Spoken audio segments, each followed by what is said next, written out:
তুমি হিন্দু না মুসলমান? মুসলমান। তোমার কটা কথা বলে দিয়ে যাবো, কথা কটা যদি সত্য হয় সত্য বলবা তো? জি। একবার কও বিসমিল্লাহ। বিসমিল্লাহ। আরেকবার কও সুবহানাল্লাহ। সুবহানাল্লাহ। রাগ করলা না। এই নামগুলো নিলে ভালো না ক্ষতি? ভালো। তোমার চারটে কথা বলে দিয়ে যাবো, কথা চারটা যদি সত্য হয় সত্যই বলবা, মিথ্যার আশ্রয় নিবা, আল্লাহর কাছে ঠেকা থাকবা। কি কইছি কথাটা বুঝতে পারছো? জি। মুখ পাকাও।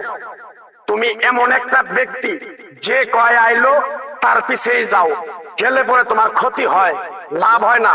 কথাটা ঠিক না বেঠিক? ঠিক। রাগ করলা? না, না। যখন তোমার কাছে টাকা পয়সা থাকে তখন তোমার আপন বন্ধু বান্ধব কাছের মা বাবা মা থাকে, যখন তোমার কাছে টাকা পয়সা থাকে না তোমার আত্মীয় স্বজন কোনো বন্ধু বান্ধব তোমার কাছে থাকে না। কথাটা ঠিক না বেঠিক? ঠিক। রাগ করলা? না, না। এই কথাগুলো আগে পিছে কোনদিনে বলছিলা? না। তুমি মানুষের পিছনে যায় হাজার হাজার টাকা পয়সা নষ্ট করো, তোমার পিছনে এসে কেউ 10টা টাকা ক্ষতি করে না।